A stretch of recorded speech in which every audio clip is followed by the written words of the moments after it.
Hello, जय श्री कृष्ण। और कैसे हो आप लोग? पहले से बढ़िया। कैसी चल रही है आप लोगों की भाई पढ़ाई? कुछ बच्चों का था, मैंने पूछा था, डेली बच्चे पूछते हैं कि सर नीट का इस बार पेपर होगा या नहीं होगा। तो मैंने कहा भाई चलो इस पे भी एक वीडियो बना लेते हैं, नीट का पेपर होगा या नहीं होगा। उस पर 5 मिनट आपके साथ डिस्कशन भी हो जाएगा, अपनी बात भी कह देंगे, आपकी बात भी सुन लेंगे। ठीक है? तो देखो, नीट का पेपर इस बार ज़रूर होगा 21 का। ठीक है? हाँ, लेट हो सकता है थोड़ा, लेकिन होगा ज़रूर। सेकंड थिंग ये है कि अभी बोर्ड वाले बच्चे जो 10th और 12th का बोर्ड देंगे, उनका सिलेबस बच्चों ने इस बार काफ़ी मेहनत की है। मेहनत किसमें? बहुत सारे बच्चों ने तो अपनी पढ़ाई को ऑनलाइन रखा ही है। इसके अलावा भी कुछ बच्चों ने तो ट्यूशन वगैरह या कोचिंग वगैरह कहीं नहीं लगाई हैं। इसके बावजूद भी यूट्यूब वगैरह से उन्होंने अपना कंप्लीट किया है सिलेबस। तो कुछ ने 50% कर लिया, किसी ने 60% कर लिया, किसी ने 70। कुछ बच्चों ने तो बहुत अच्छा किया है, 90 और 95% तक सिलेबस अपना कंप्लीट कर लिया है। 1-2 चैप्टर उनके रह गए, तो वो भी अपना कर रहे हैं। करते रहिए इसी तरीके से। अब बात करते हैं बोर्ड के एग्ज़ाम की। बोर्ड का ही क्यों ले रहे हैं पहले? क्योंकि आपको थोड़ा सा पहले बोर्ड के बारे में बताएंगे, फिर नीट के और जेई के बारे में तो क्लियर हो ही गया। तो जेई वाले बच्चे तो अपना तैयारी करना शुरू कर दिए हैं, क्योंकि उनको पता लग गया भाई फरवरी में डेट आ गई है, 23 से 26 तक होगा एग्ज़ाम। लेकिन नीट वाले बच्चे अभी ये सोच के थोड़े से लूज़ हो गए हैं कि अच्छा अभी का तो पता ही नहीं है, क्योंकि एक रूमर आ गई थी कि भाई 21 में एग्ज़ाम नहीं होगा। ऐसा नहीं है। देखिए, हमारे जो एजुकेशन मिनिस्टर हैं वो प्रेस कॉन्फ्रेंस भी करने वाले हैं और ट्विटर के जरिए भी आपको बताएंगे 31 दिसंबर को 6 o'clock। एक तो बोर्ड की डेट क्लियर हो जाएंगी, ये डिक्लेरेशन हो जाएगा कि कौन सी डेट है सीबीएसई बोर्ड के एग्ज़ाम की। इसके बाद मे भी हो सकता है वो नीट के डेट भी फाइनल कर दें और उसी समय बता दें कि नीट का एग्ज़ाम कब होगा। क्योंकि देखिए, अभी जो हम लोग बात कर रहे हैं आपसे वो केवल एक्सपेक्टेड है, फाइनल कुछ भी नहीं है। फाइनल तो वही करेंगे तो ही होगा, गवर्नमेंट करेगी हमारी तभी फाइनल होता है। बाकी ये तो सब एक्सपेक्टेड चलता रहता है। ठीक है ना? अब जैसे मान लीजिए 5 मिनट्स या 10 मिनट्स हम आपके साथ बात कर रहे हैं, तो ये केवल हम आपका एक एक्सपीरियंस के हिसाब से एक्सपेक्टेशन होती है कि भाई अगर बोर्ड के करेंगे वो डिक्लेरेशन तो उसी समय हो सकता है नीट का भी बता दें। अगर उस समय नहीं बताते हैं, देन आफ्टर जो फॉर्म होंगे वो मे बी या तो जैन के लास्ट में निकलेंगे या फिर फरवरी के फर्स्ट वीक या सेकंड वीक तक आ जाएंगे।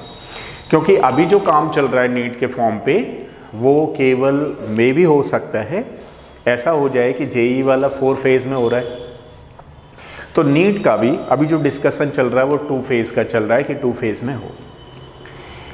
अगर ऐसा होता है कि नीट का एग्ज़ाम 2 फेज़ में होता है तो मे बी फर्स्ट फेज़ मई में हो सकती है, सेकंड फेज़ अगस्त या सितंबर तक जा सकती है, जैसे कि इस बार हुआ था सितंबर में एग्ज़ाम। लेकिन जो आपका काम है वो आपका काम क्या है? पढ़ाई को कंटिन्यूअस करते रहना।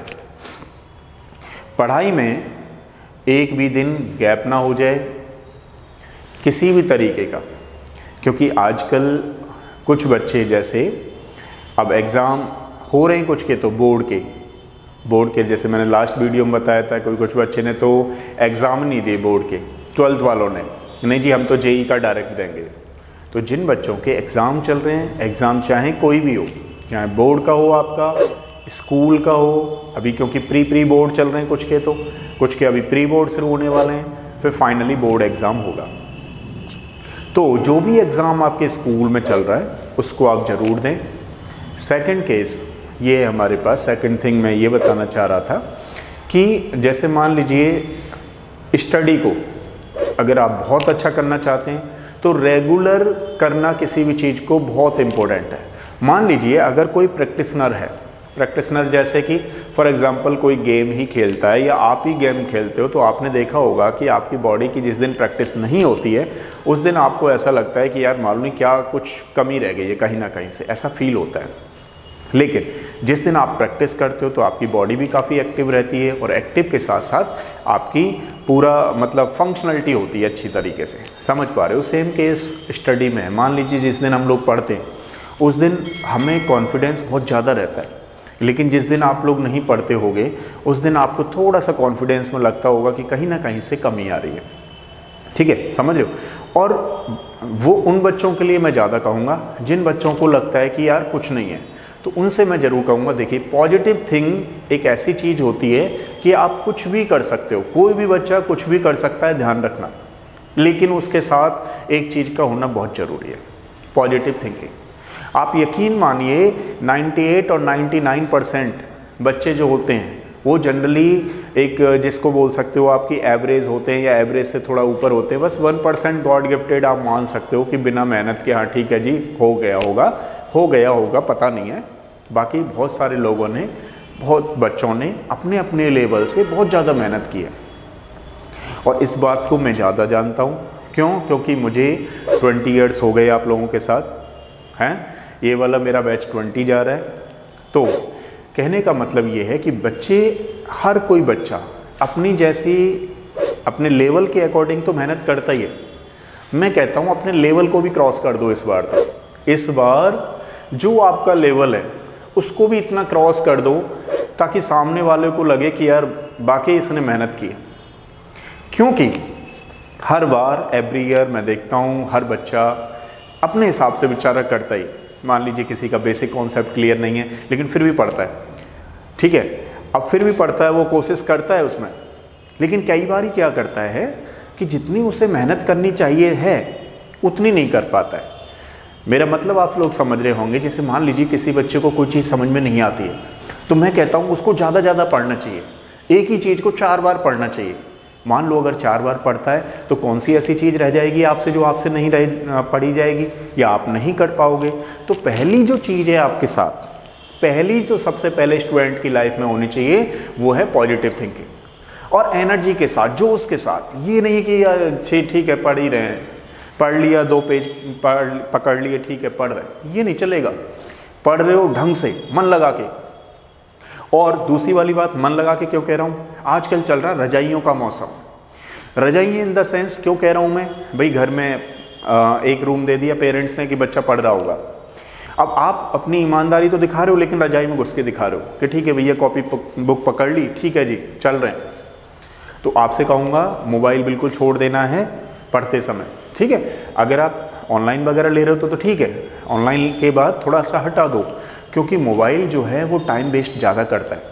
समझ लो, आप अगर किसी चीज़ में लग गए तो जैसे मैं तो इंस्टाग्राम का मैसेज जानते नहीं हूँ क्या होता है, लेकिन मैंने सुना है इंस्टाग्राम पे बच्चे मैसेज वगैरह करते रहते हैं, हाय हेलो वगैरह वगैरह, तो वो भी बड़ा खतरनाक है हाय हेलो। क्योंकि अभी ये जो चीज़ है आपका काफ़ी प्रीसियस टाइम है, समझ रहे हो। और 21 में सारे बच्चों को ये करना है कि मुझे इस बार निकालना ही निकालना है। ये आपके लिए बहुत अच्छी ग्रेट अपॉर्चुनिटी है, क्योंकि इस बार भी जो पेपर आने वाला है 21 में वो बड़ा इजी रहेगा। क्योंकि आप समझ ही रहे हो बोर्ड का तो जो सिलेबस है वो रिड्यूस हो गया है, बट जेईई नीट का सिलेबस रिड्यूस के चांसेस कम ही है, मतलब हुआ ही नहीं, जेईई का तो नीट का भी नहीं होगा। तो इसलिए कभी भी ऐसा मत सोचिएगा कि अच्छा 3-4 चैप्टर उसमें से कम हो गए, केमिस्ट्री में, फिजिक्स में कम हो गए, मैथ में कम हो गए, तो चलो जेईई में नहीं आएंगे। ऐसा नहीं है, नीट में नहीं आएंगे, ऐसा नहीं है, वो आएंगे, क्योंकि वहाँ से सिलेबस कम नहीं हुआ है, ठीक है।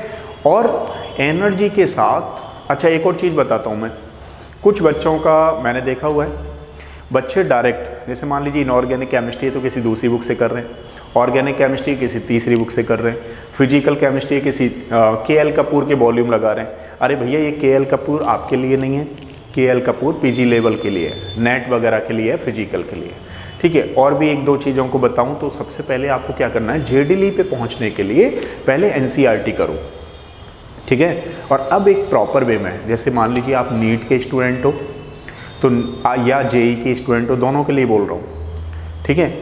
तो आपको पहले एनसीईआरटी के एक चैप्टर को मिनिमम 3 टाइम्स पढ़ना है, ध्यान रखना, मिनिमम 3 टाइम्स पढ़ करके अगर आपको लगता है कि हाँ आप इसमें अच्छा कर सकते हो, तो उस चैप्टर के एक्सरसाइज के सारे क्वेश्चन निकालो, उस चैप्टर के सारे सॉल्व इन टेक्स्ट, सारे सॉल्व क्वेश्चन के क्वेश्चंस, सारे इन टेक्स्ट के क्वेश्चन निकालो। आपको पता था इस बार क्या हुआ था, नीट में और आईआईटी जेई में सीधे सीधे इन टेक्स्ट के क्वेश्चन आए थे, सॉल्व एग्जाम्पल आए थे। जैसे इक्विलिब्रियम वाले चैप्टर में भी केवल डायरेक्ट वैल्यू भी चेंज नहीं की थी, डायरेक्ट क्वेश्चन उठाया था। तो भैया देखो ऐसा है कि आप पहले करो एनसीईआरटी, और एनसीईआरटी में जब आपकी बन जाए कि हाँ बहुत डेप्थ आ गई है, फिर आप जो बुक चाहो वो उठाओ, ठीक है। क्योंकि हाँ ये तो आपको लग रहा है कि अगर आप एडवांस में जाना चाह रहे हो जेई में, तो फिर वो एनसीईआरटी से काम नहीं चलेगा, लेकिन मेन तो पहले एनसीईआरटी से करना पड़ेगा। तो मेन आपका बहुत अच्छा परसेंटाइल आना चाहिए, मैं तो कह रहा हूँ 100 परसेंटाइल लाओ। वो परसेंटाइल कैसे आएगा, वो आपकी सोच से आएगा। मोटिवेशन कोई 1 बार दे सकता है, 2 बार दे सकता है, 3 बार दे सकता है, लेकिन जो कंटिन्यूस मोटिवेशन आना चाहिए वो आपको अपनी तरह से आना चाहिए। अपनी तरह से कैसे, आप सोच लो, आप एक दिमाग में इमेज बना लो कि मुझे इतना परसेंटाइल चाहिए, इससे कम परसेंटाइल में मंजूर नहीं है। आप नीट में एक इमेज बना लो कि भाई मुझे इतने मार्क्स चाहिए, इससे कम पसंद नहीं है। अब उनको अचीव कैसे करें, अब नॉर्मल वे में नहीं होने वाले वो अचीव। अब आपको एनर्जी और पॉजिटिव थिंकिंग दोनों की ज़रूरत पड़ेगी। तो पूरी एनर्जी लगा दो जितना है, ताकि मैं जो कहता हूं कि हाँ भाई बच्चा, हर कोई बच्चा अपने लेवल से मेहनत करता है, उस लेवल को क्रॉस कर जाना है इस बार, और इतना अच्छा रिजल्ट देना है ताकि आपको खुद एक यकीन ना हो कि अच्छा मेरे इतने नंबर आ सकते हैं, मतलब 720 में से मेरे 660 आ सकते हैं, 650 नंबर आ सकते हैं, 650 आ सकते हैं। हाँ आ सकते हैं आपके, अभी टाइम है। पूरी एनर्जी, पूरे जोश के साथ, पॉजिटिव थिंकिंग के साथ आपको काम करना है। जेई में मेन में मेरे 100 परसेंटाइल आ गए, मतलब आपने कभी सोचा ही नहीं, मेरे 99 आ गए, कभी सोचा ही नहीं, वो कब पॉसिबल है। आप किसी भी चैप्टर को, मैंने क्या कहा है, 3 बार करना है, सारे इन टेक्स्ट के क्वेश्चन करने हैं, सारी एक्सरसाइज करनी है आपको। और अगर लगता है, जैसे मान लीजिए किसी बच्चे को लगता है फिजिक्स, केमिस्ट्री, मैथ, बायो में, तो हमें भी भेज सकता है बच्चा, और उसके बावजूद भी कोई डाउट वगैरह है तो हमें लिख सकता है, ठीक है, जिससे कि अगर पॉसिबल हुआ तो ज़रूर आंसर देंगे। कई बार बच्चों को या मैं कहूँ तो पेरेंट्स को ऐसा लगता होगा कि फ़ोन नहीं उठाते हैं सर, या कुछ ऐसा होता होगा, लेकिन यकीन मानिए फ़ोन तो उठाते हैं, विपिन वगैरह उठा लेते हैं, उसमें कोई 3 राय नहीं है, लेकिन कई बार सारे पेरेंट्स से भी बात करने का मौका नहीं मिल पाता है। और मैं समझता हूँ कि सारे बच्चे, सारे पेरेंट्स इस बात को जान रहे होंगे, क्योंकि थोड़ा सा बिजी शेड्यूल चलता रहता है। बाकी बच्चों से तो हमेशा बात करता रहता हूँ, उसमें कोई 3 राय नहीं है, ठीक है। तो आप बने रहो इसी YouTube चैनल पे। और दूसरी चीज़ मैं ये कहना चाह रहा था कि अभी आपने YBS इंडिया को सब्सक्राइब नहीं किया है तो हमारे चैनल को ज़रूर सब्सक्राइब करें, जिससे कि आपको लेटेस्ट अपडेट मिलती रहे, ठीक है। Thank you so much.